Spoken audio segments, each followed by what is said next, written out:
And good evening, everybody. Welcome to an all new episode of Holotheatre. As always, I am the one and only Dan Tartaglione. Sitting in on me with me tonight is Matt Lutz, the crazy runner guy himself.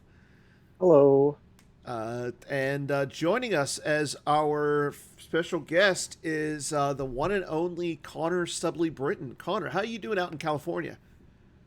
Doing great, Dan. Thanks for having me and asking me on. Yeah, it's always a joy to have you on. You're one of those still relatively new to the community and everything, but you're definitely making a name for yourself on the OCS and as well as making a top eight at the Indoor Grand Prix a couple of years ago. Yes, that feels a long time ago now for me, but It feels like a long time for me as definitely a well. highlight. But Anything pre-pandemic is a long time ago. there was a time before the pandemic. No, there was not. No. Just like there wasn't a time before GAMP. Yeah, BG and AG is how I've marked my life events. Yeah, that's fair. BG That's before GEMP or after GEMP? Yeah, exactly. I was thinking something else, but I won't say it. I'm I'm not legally allowed to say it on this channel. That's probably a good wise idea. Yeah.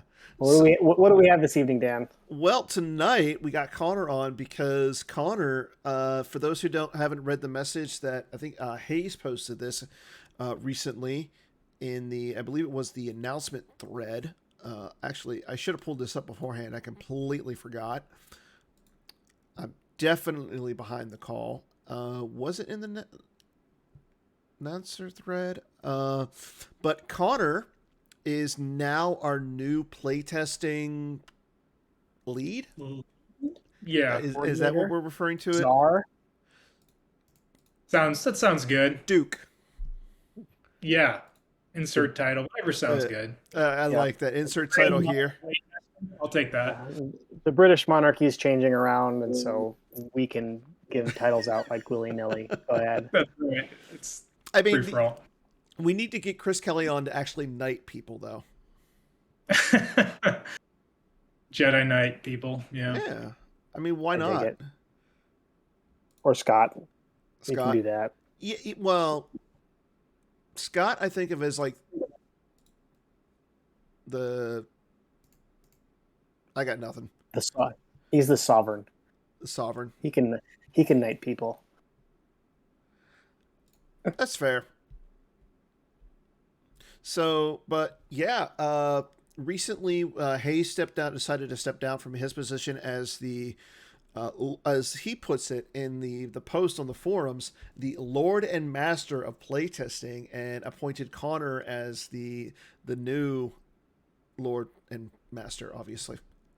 But so this was announced 4 days ago on the playtesting forums. So if you are part of playtesting, you guys are a little bit ahead of us at least, and I'm definitely behind on the curve as always. But yeah, no, congratulations on that nomination and acceptance. So what made you want to be a part of playtesting in the first place, and then take over from Hayes?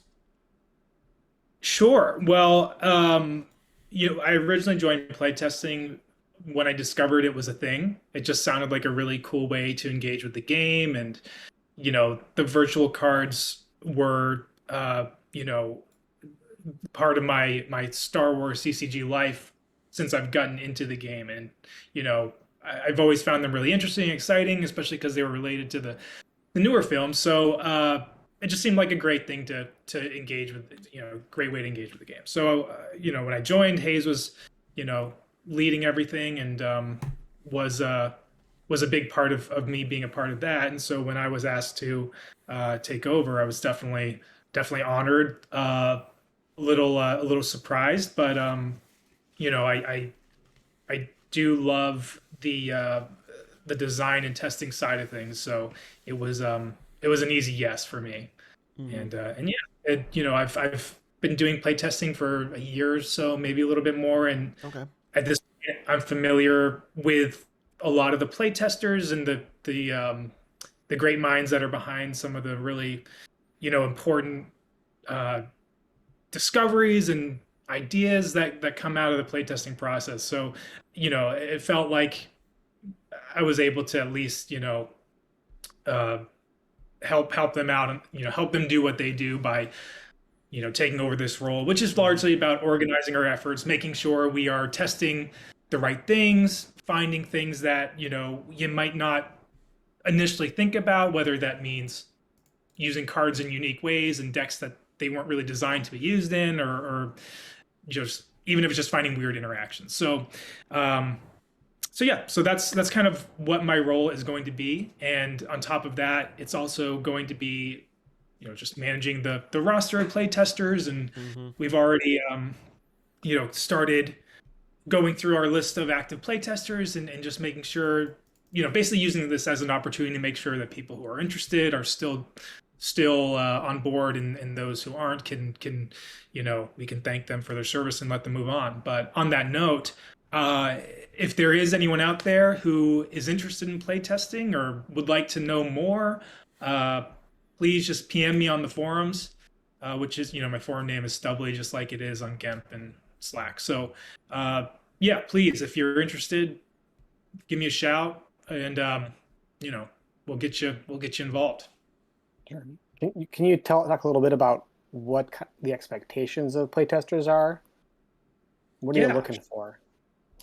Yeah, that's a great question. So a lot of playtesting is, well, there are two sides of it in my opinion. There's volume, just getting enough reps and games with a certain deck or card to catch those little things that are on the fringes. But there's also, it's always nice when people have a passion for really out there ideas and really come with it with the intention of finding creative ways to use these playtesting cards. And there are a number of guys on our team who I'm constantly wowed by when a new list of playtesting cards are released, and just immediately they're like, oh, this could have a really interesting impact on this sort of matchup and this sort of deck. And so if you do have a passion for that sort of outside the box thinking or just analysis, that is definitely something that we can always use.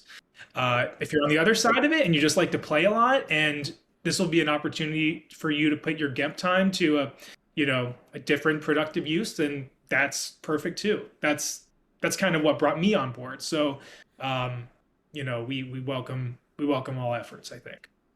Yeah, I'll I've been on playtesting for a couple of years now. I try to get in a couple of games per cycle. I think I agree with you that it's definitely, there are people who are out there to really try to break things, and it's kind of the joke in the playtesting Slack channel is playtesting is for breaking things. It's finding those broken interactions. But it's also really good if you just want to get your GEMP time in to work on that deck building muscle and just get the reps. As we all know, there's no substitute for put your butt in the seat and putting down 60 cards. So if you've got that time, it's extremely helpful, extremely valuable, and it will make you a better player.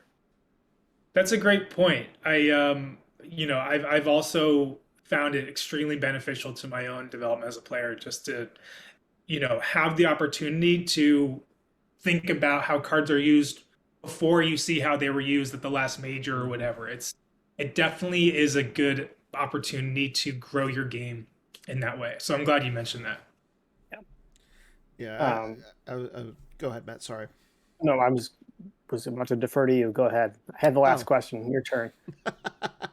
So, with playtesting and everything, you said you've been on for a year. So, as a playtester, what kind of challenges and benefits do you have as a playtester for those who are interested in signing up? Yeah, I mean, the challenge for me is always when a new set of cards drops.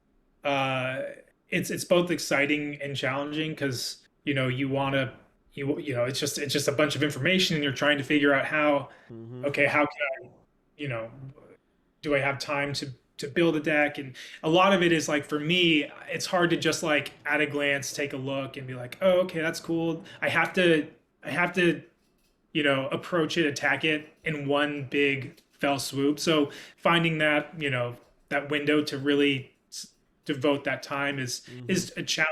But the second part of your question, what are the benefits? The reward is definitely, having an insight into how design approaches things. That's always fascinating to me, is where design kind of use the game and what they think, whether, what decks need helpers or you know, need some counterplay, whether that's through like boosting a deck that will do well against another deck, something like that. So it's always beneficial to get that perspective. But again, just those reps, and once you do have something down and you play it and then you start seeing things working, that's actually very fun for me. Just like anytime you have some sort of pet deck that wins a game for the first time, you're like, hey, I did something. That was cool. You get that feeling a lot in playtesting, so that's a huge. Right. And I know that the marketing team and Jared, they always reward those who do a lot of put a lot of effort and time into anything at this point when it comes down to the game and everything. So if you're looking for like foils, poker chips, swag of any nature, swag in general. Yeah, swag in general. Jared always hooks up those who puts the time in. Yeah, and Hayes also did a good job of making sure that the people who were playtesting the most and were really contributing got recognized, and of course, like you said, Jared, just the follow through from that guy is just insane. So there's definitely swag opportunities there for those who want it. Right. But yeah, no, I mean, it's a great, I mean, like you said, playtesting itself is integral to the game because you're working behind the scenes, making sure that what the cards that design, development, the pods are making so that their quality, that they actually can do what they're supposed to.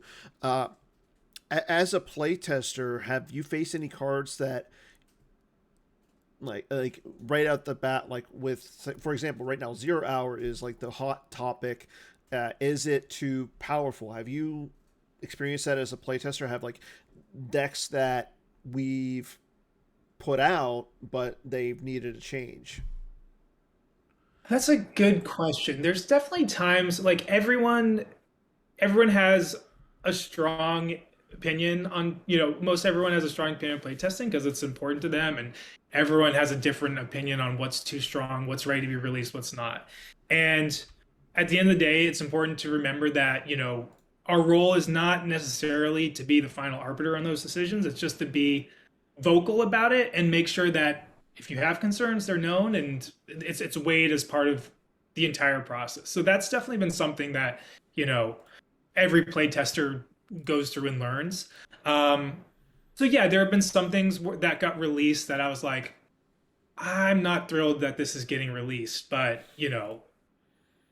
it's just part of anything. Like everyone sees, a new set and has opinions immediately, and playtesters are no different. So, you asked about 0 Hour. We play tested that a lot, and we initial impressions were that it just was not cutting it. It wasn't even close to being competitive, and so as you play test and as you report games and things, design takes that into consideration, and changes get made, and things get swapped out, added, whatever. And so that was no different with 0 Hour, and I think when it got released, there were no major concerns on my end, but still for me, I don't have any major issues with the deck, but it definitely, I think it's probably safe to say it came out stronger than what we anticipate, what I thought it would be, at least at first. Right. But I think it's no like it's okay that we release stuff that shakes things up pretty quickly. I think that's good for the game, and as the thing that I always just, and I'm sure everyone doesn't want to see, is something not fun to play against. Like that's what you want to avoid. And in my personal opinion, 0 Hour is not unfun to play against. And I think that was probably, a very specific choice by design. Is like you don't get to play Projection of a Skywalker, you don't get to play Men of Space, all these things that prevent you from doing what your deck wants to do. But at the same token, you have a deck that, if left alone, can start racking up the damage and the clearing power. So it's an interesting, you know, push pull there for the deck that I find is an interesting puzzle to figure out when I play it. And that's what. And the other thing with that is with playtesting, we are not design. No. There's a definite line there, and design. When a card goes into playtesting, they'll take back feedback from the playtesters, plus look at the raw data, like how is this actually being used. And so for playtest games, there's a feature that's built in that allows a player to get a card into hand easily, so that we can effectively test those and make the good use of our game time. I'm from a design perspective, I look at it from a PCD perspective, a player card development. And so we're always watching for feedback on PCD cards that make it through, the PCD members, plus then get stamped by Chris Kelly to go to playtesting to see how those things respond. Yeah. So that's one reason why I also like being on playtesting, is because I come at it from not only the player perspective, but from the design perspective as well. Absolutely. Yeah, I think especially people who are on other Star Wars committees, I think that specifically brings a nice perspective.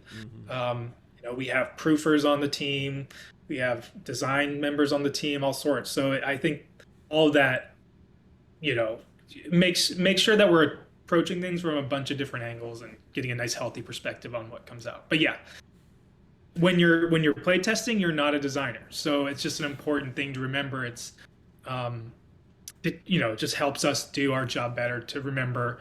We are free to give suggestions if you'd like. And we do.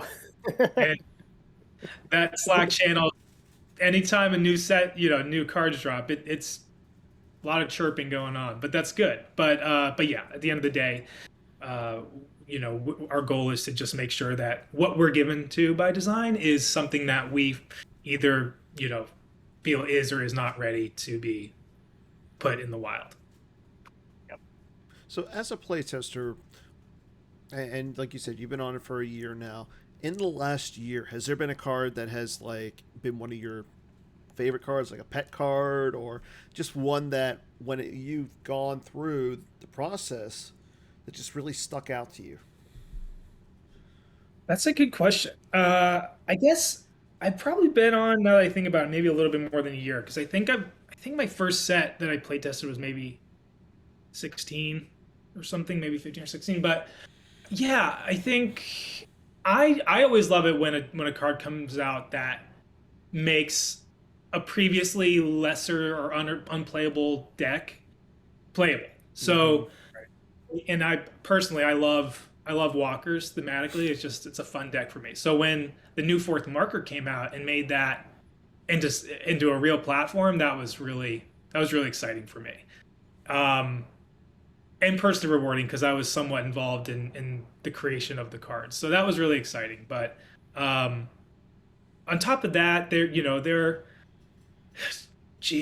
I think, although I'm not a huge fan of the deck as a whole, I think the new Set Your Course for Alderaan Helper was really cool, and really well.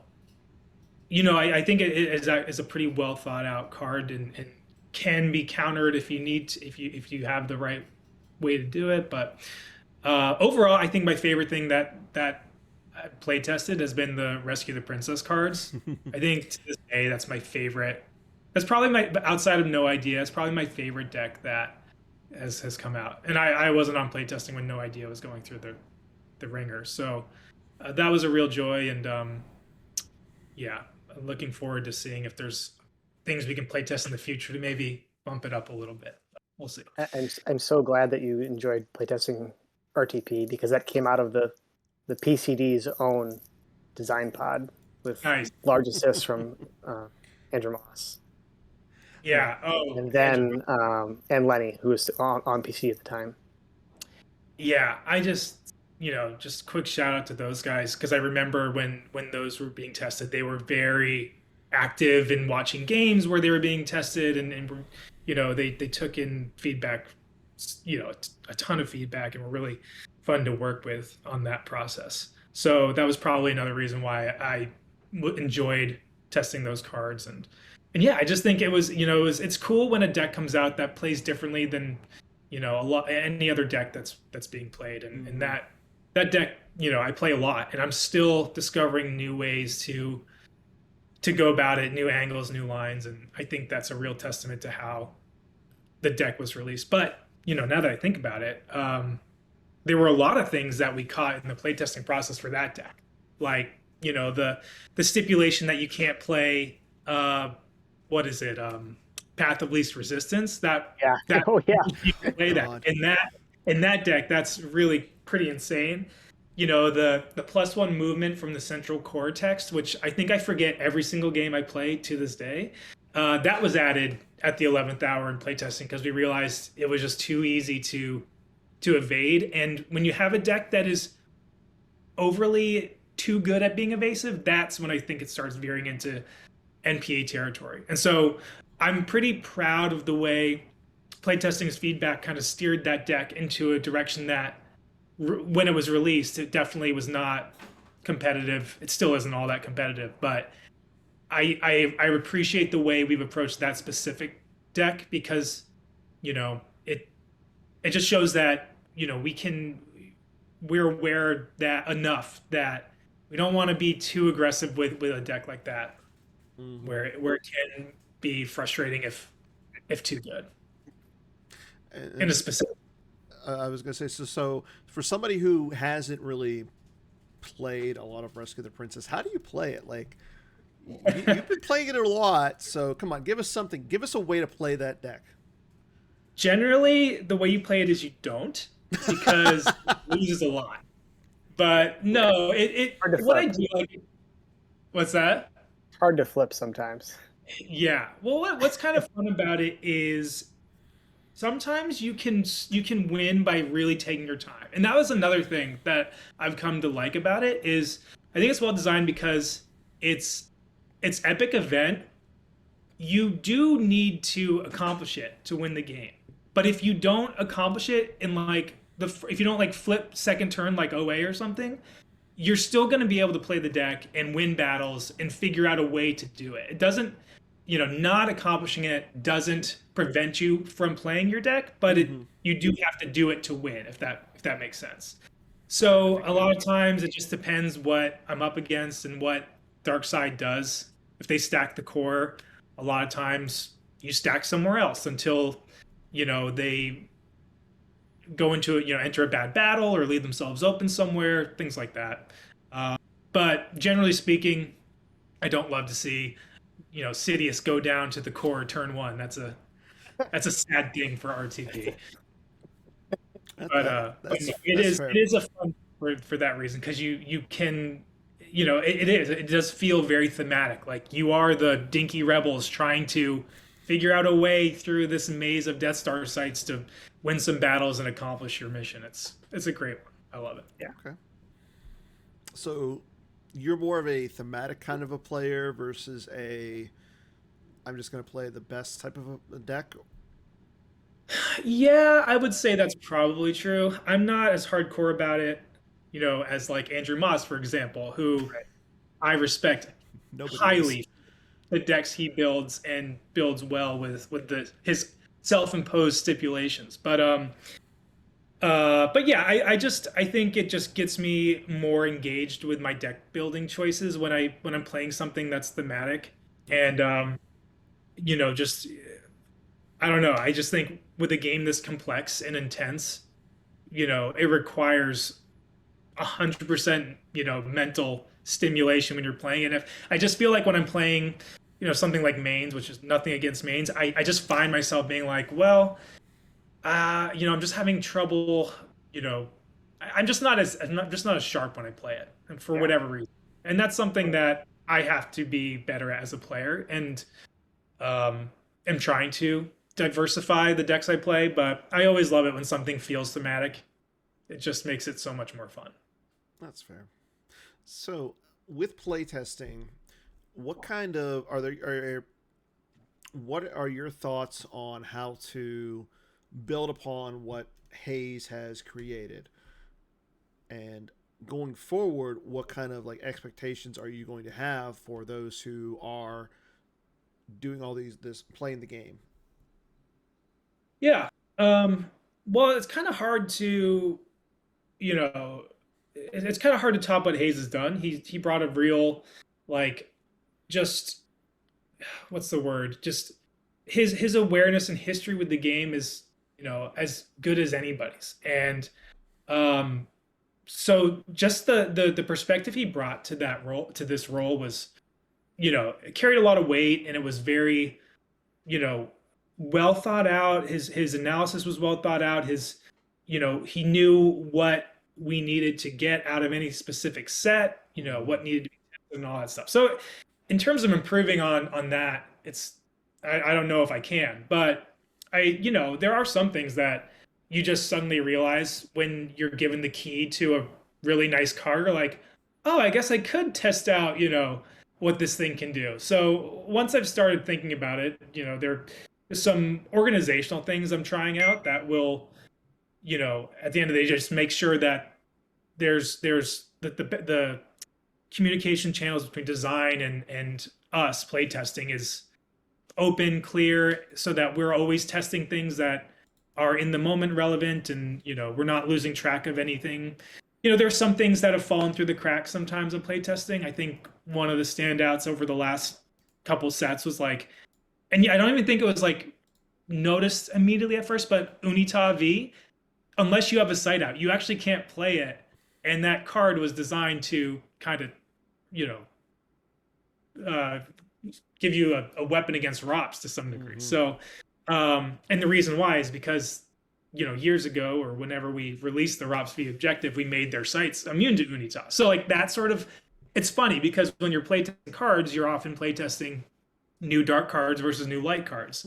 And, what we realized is like, well, we got to remember to test against meta decks too. Cause, and not that we don't, but like, just sometimes things fall through the cracks. But so like that sort of thing is something that just is on our mind. So I'll be making sure that we're getting a well-rounded playtesting, a lot of good data, a lot of well-rounded feedback. So that's something that's just on my mind that I'm trying to find ways to make sure we follow through on.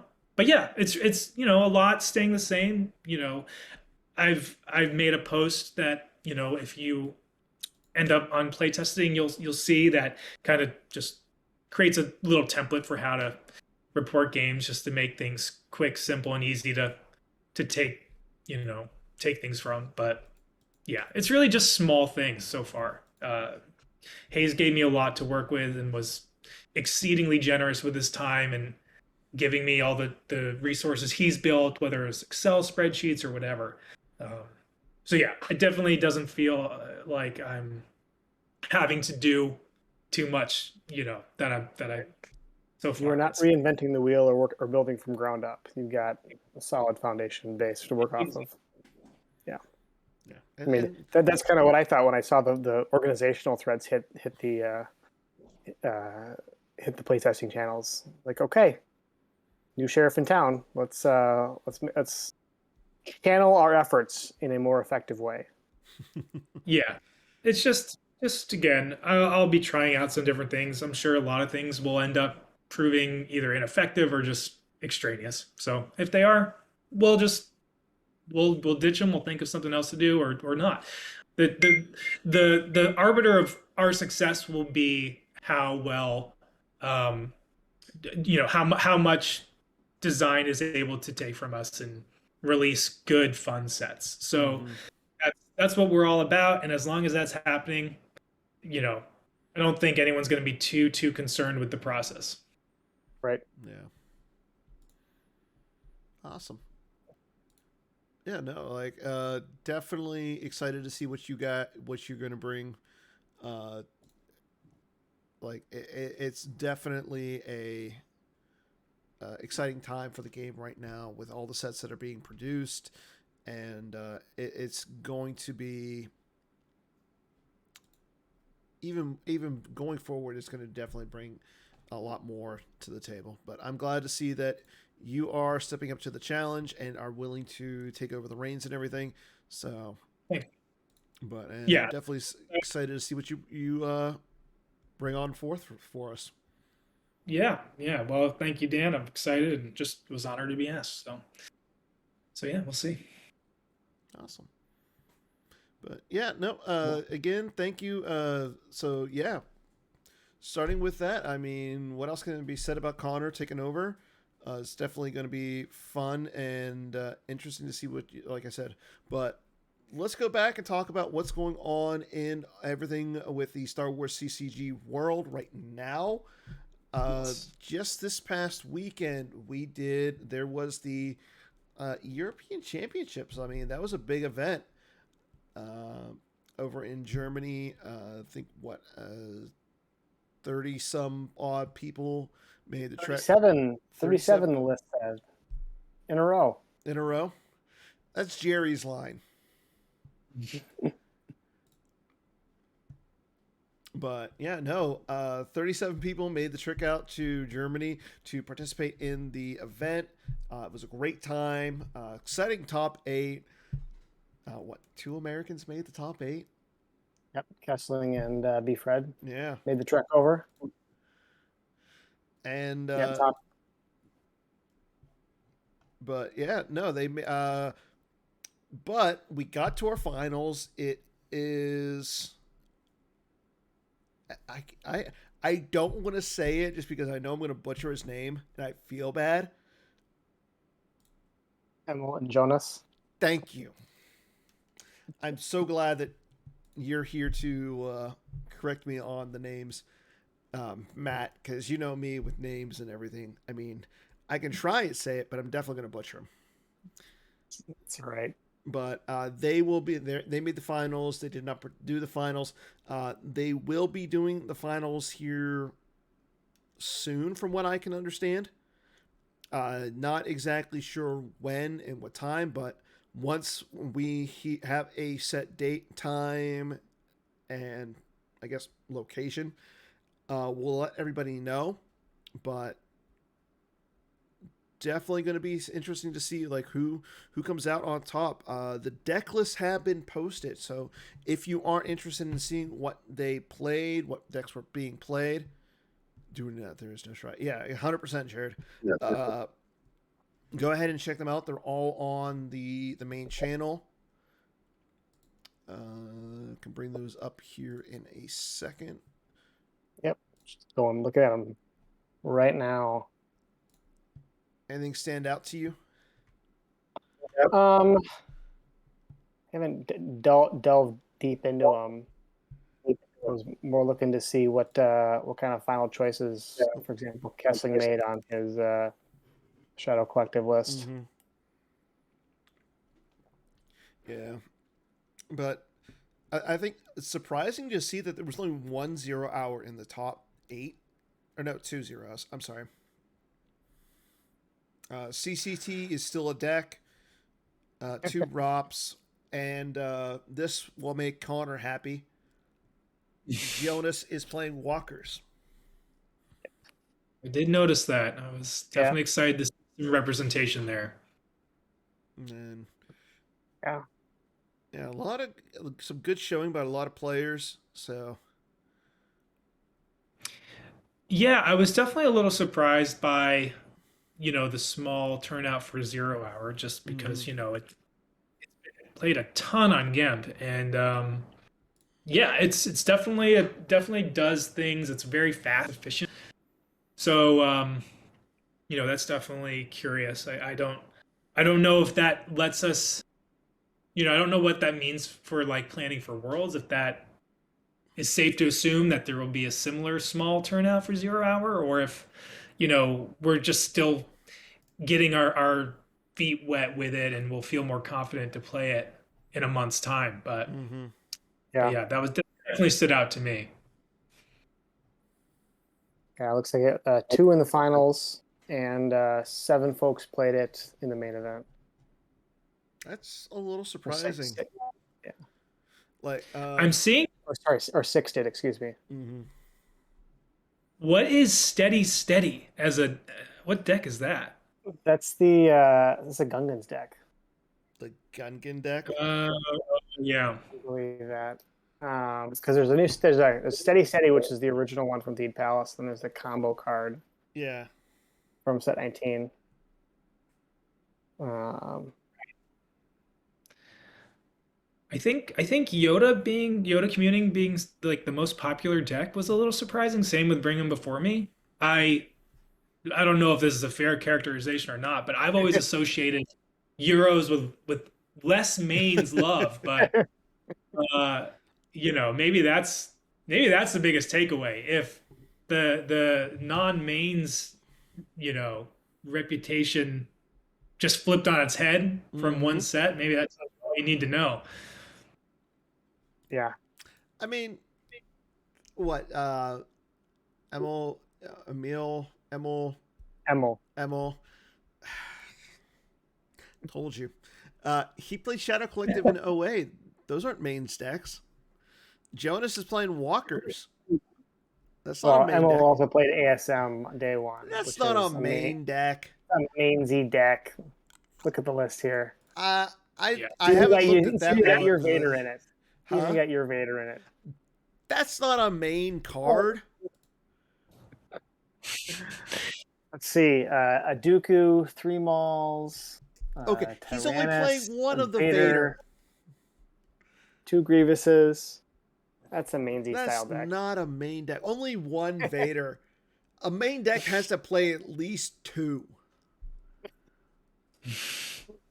Well, I think there are 2 of other mains in there, but Maul's not a you know- main. Okay, Maul Lone Hunter is not a main. he's a What? pretty strong lightsaber user, I would say. He's okay. No, I Well, have been drinking. RTP thing, I don't like him either. So Which one? I said if we're going back to the RTP angle, Maul Lone Hunter is also someone who I'm not thrilled to see. No, gosh, no. Why? Because you can't modify their destinies. Yeah, just a big scary Maul- dude. Maul's a pain to deal with. He's a pain, but he's not like, ooh, I'm big scary. Like I'm not. He's one character. If it's a mains deck, you got to play at least 3 Vaders. There you go. We'll argue about that for Yeah, forever. I mean, I like that he played my Vader, but there should have been more. Ooh, I'm seeing 2 Emperor's Orders. That's interesting. Emperor, what? The card that lets flops be played, essentially. So it's like an epic event. Oh, yeah. Remember trying to build a Return of the or Revenge of the Sith deck Well, that's Christian. with that when it first came out, which was just terrible. Force, But yeah, it requires you to have an objective. That's why, it's kind of hard to play. Yep. but no, definitely. One of those, how many epic events can you fit in a single deck? Yeah, I 2. know. It got me. I think 2 is the max. Yeah, two's a hard number. But If only there were an epic event puller. now we're Please getting no. back. Okay, I know you weren't around for this, but now you're getting into missions territory. Oh yeah, No. I'm sad I missed those days, to be honest. Yeah, hard pass. It's one of those. Every time I think about, like, I see a legacy card, I think of the Kurt Vonnegut quote about how future generations, we need to apologize to you. We were rolling drunk on oil. Similar concept with I love lines Yeah. of text everywhere. that. Just wild. Oh God. So In any event, we'll get the Euro Championship we will. out eventually. Somebody will be doing airing. We're gonna try and stream it. We'll let everybody know once it's actual the date and time is finalized. It's definitely gonna be an exciting final. So I know if he, regardless, the guys whose name I can't say because I always do it like it's always like my mind just blanks on me for a second. He's probably going to make a top 25 here soon. The power ranking list. Yeah. Yeah, I imagine so. But moving on, we've got less than a month until Worlds, guys. How does that make you feel? Well, I got a trial next week, and so I can think about Star Wars cards after that.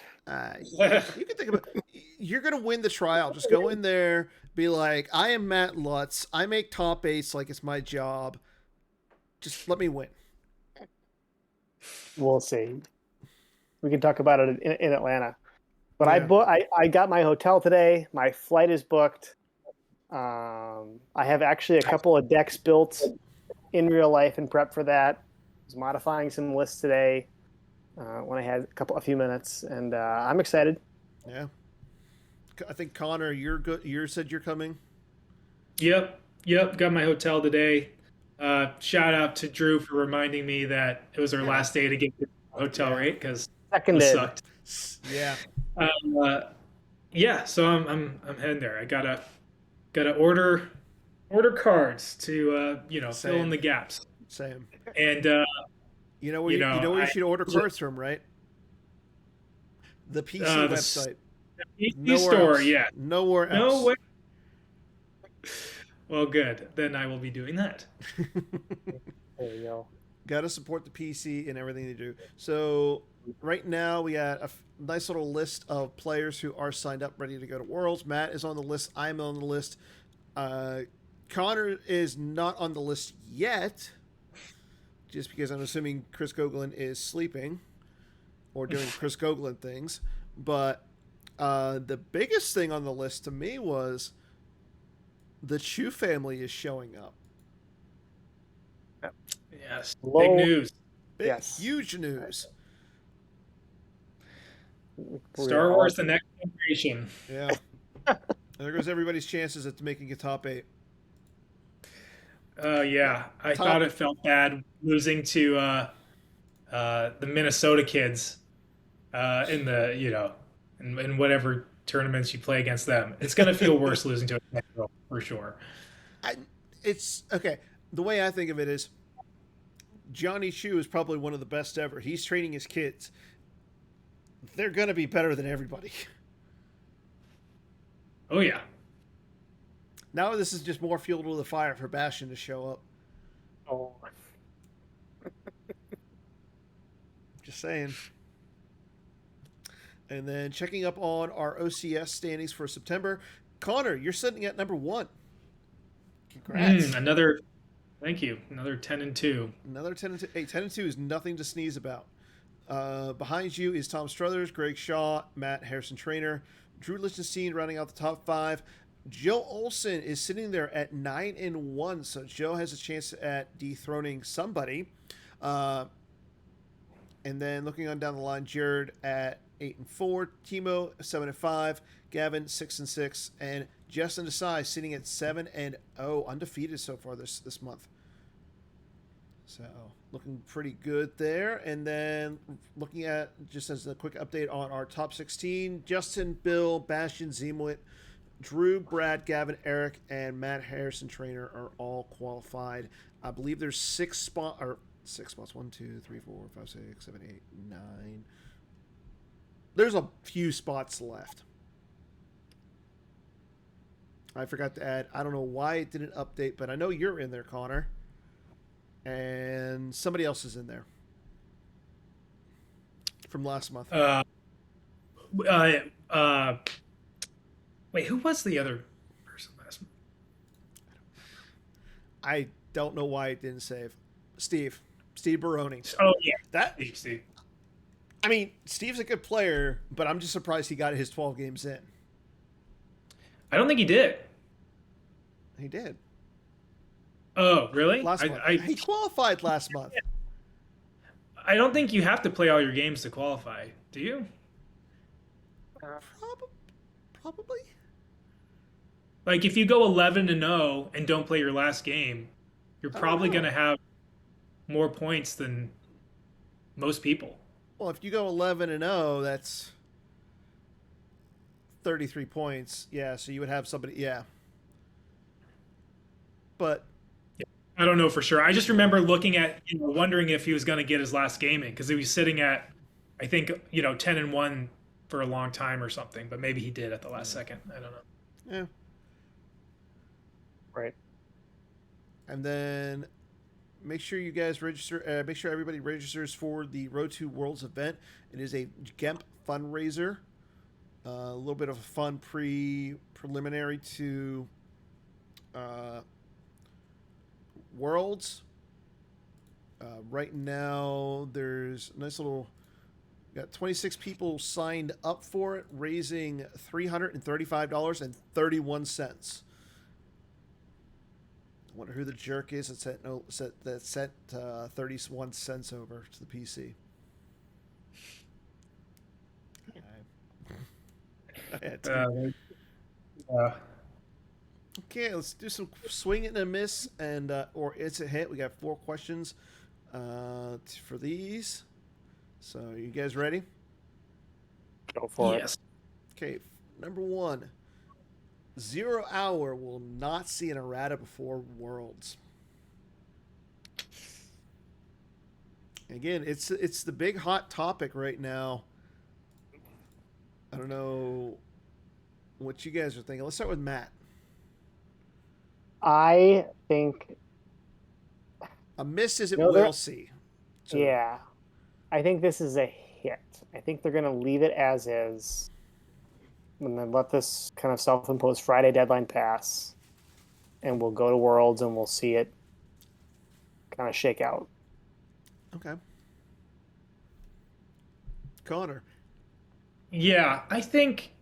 I think it's a miss because I don't think. I think it would really be. I don't know if there's a precedent for ratting a deck so closely to its release date before a major like that. I don't know. I mean, I'm sure it's happened at some point, but it doesn't seem so egregious to me. Like it has to be solved. I think the thing that is annoying about it, if you want to describe it that way, is that it makes 1 or 2 decks just totally unplayable, which might, is going to happen one way or the other, whether a deck is, that's the ebb and flow of things, I imagine. But the degree to which that's going to make things, an environment people don't want to play in, I doubt that. Yeah. And I mean, again, we saw very limited turnout of it in the last event, so who knows? I think it has a natural enemy in Darkside mains right now, funny enough. I know, Connor, you played in an OCS game against Joe playing 0 Hour with a Revenge of the Sith Vader deck, and you won. So I think it has a natural enemy, per se, but I do think there should be some changes. Personally, I think the deck is kind of strong, and it's really fast. Me, thought-wise, the -1s on the sites are a little much. I think if you could just get rid of those, maybe the -1 to Battle Destiny up in space, that way make the system not as strong as it is. But those are tweaks that, I mean, design and everybody can, they're smarter than me. They can figure out. But if I go to an event and go 3-0 with it and come in second because of the deck, that's saying something. Yeah. I think there's too much randomness in that opening hand and force pile. If you miss, you miss the Hera Puller, you miss missing Kanan sucks so much. Yeah, you miss Kanan. I mean, yeah, and I think there's nothing. The deck has counterplay against it. Yeah, exactly. Yeah, like Dark Time for the Rebellion is a card that is very good, and there are many other cards that close call. Sand is a card. So, I think it's like I would feel more strongly about it if there was just like nothing dark could do. It's like we have no answer. Then Right. that's a problem. Like, Right. I think the problem with it is the deck is able to go wide. Dark side with the very limited amount of decks that like the mains decks are not able to handle decks and go wide. And people are still thinking in that stack meta thought process. I think too.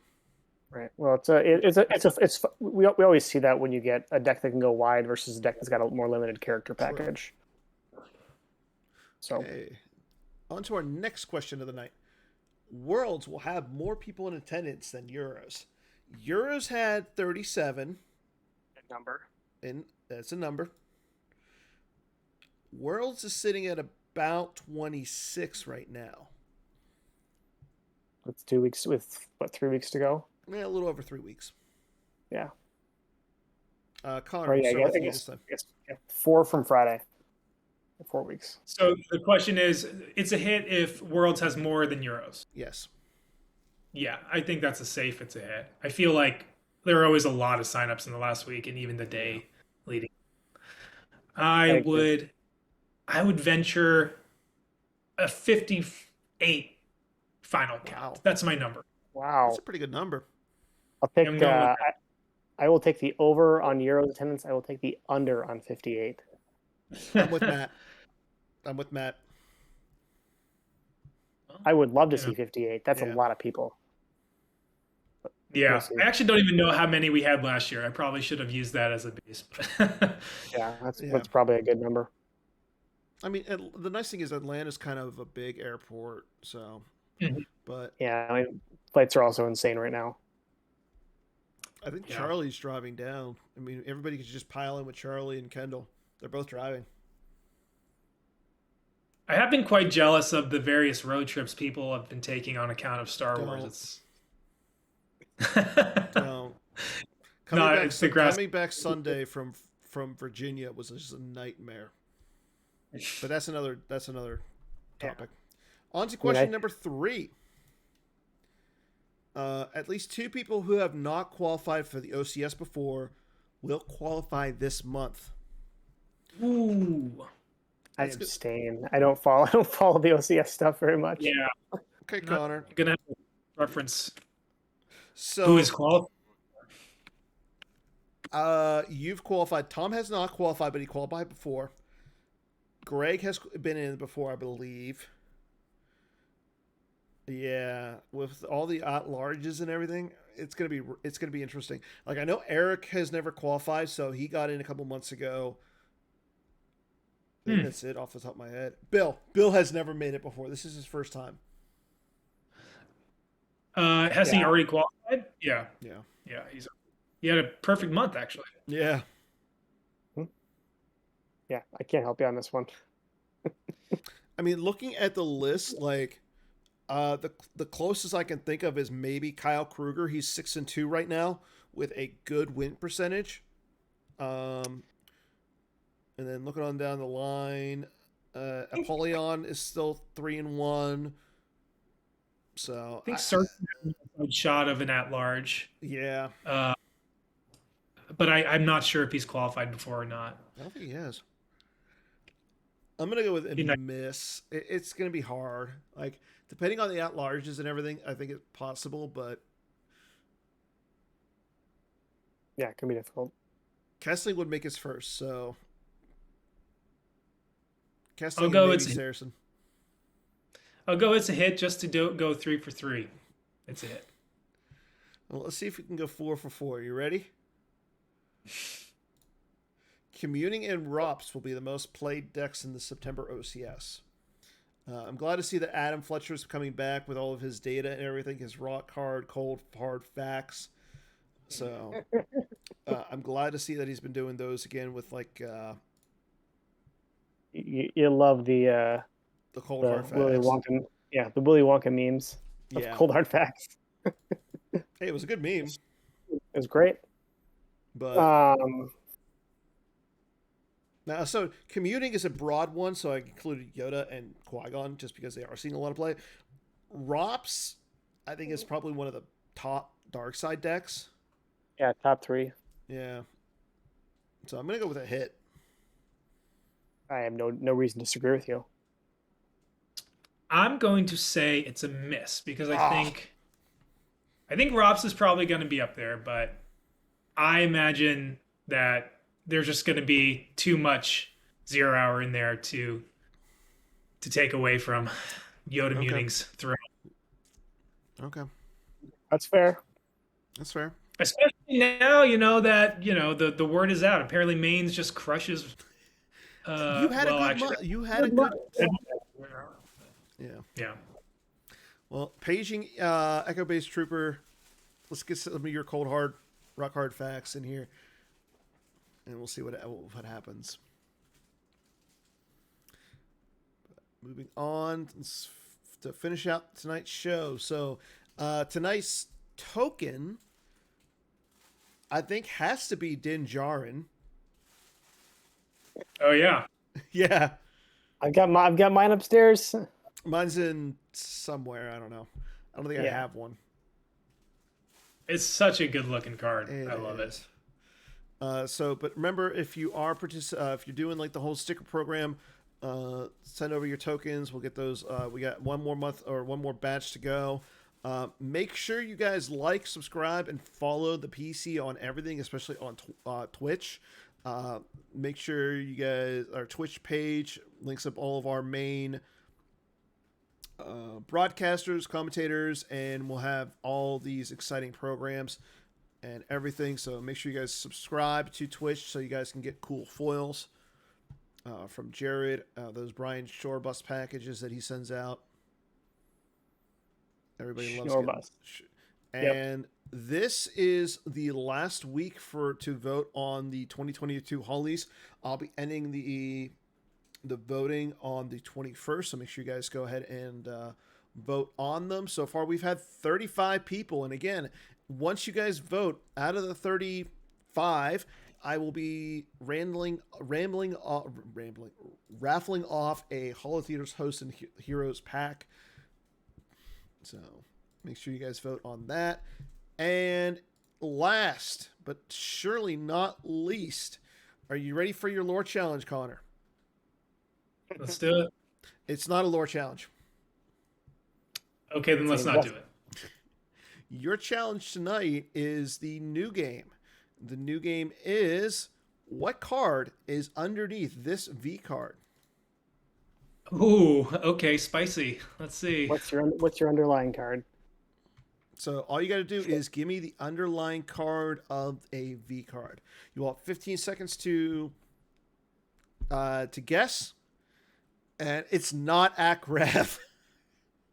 Akrev is not an underlying V card yet, Ryan. Okay, so I'll actually show the card on the screen, and then you just got to tell me what the card underneath of it is. You ready? Oh, I don't have the feed up, so Yeah, I don't have the Twitch up. I don't have the Twitch up either. Oh. Well, I can tell you what the card is. that'd be great. Okay, you ready? You ready? Okay, your 15-second timer is set. Move it out of the way so that people can actually see the card. The card is Tragedy of Plagueis. Your time starts now. Ooh. I haven't built this deck, so I don't know. I know Connor has built this deck. Well, I haven't. I mean, I haven't built it. Do you have a guess, Connor? Oh man, Ball of the Ledge is a light side card, so that can't be it. Oh, is it like a betrayal of some kind? I'm coming up empty. Matt, what's your crossword brain tell you? Yeah, My Matt crossword can help you. brain was I didn't even know. I just checked on Scomplink what it was. And I was going to say, you played this card guessed. in the risk. Do you play this card in Revenge of the Sith? I'm a Vader Revenge of the Sith guy, so I don't. Yeah, I've played it. I've played it in Dooku versions. Well, the card is. Let me me find out where my thing is. The card is Gamel Weronic. Gemo. For one CCT buddy. Yeah. Yeah, I don't know why it is that card, but that is the card. Can somebody explain to me why it is that card? Yeah, Paging Joker King. It's ironic, Dan. Okay. Is that it?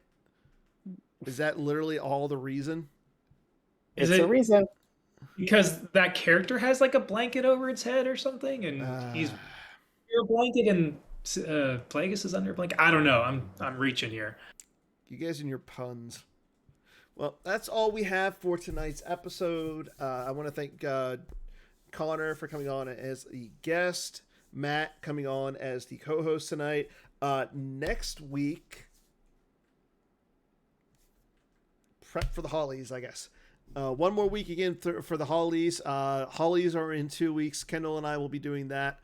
So make sure you guys tune in for that one. Next week has still been still yet to be decided, but we'll figure it out and definitely have an exciting show for you guys. So until then, everybody take care. Enjoy your weekend. And as always, may the force be with you. Good night, everybody. See you, everyone. Thanks, guys.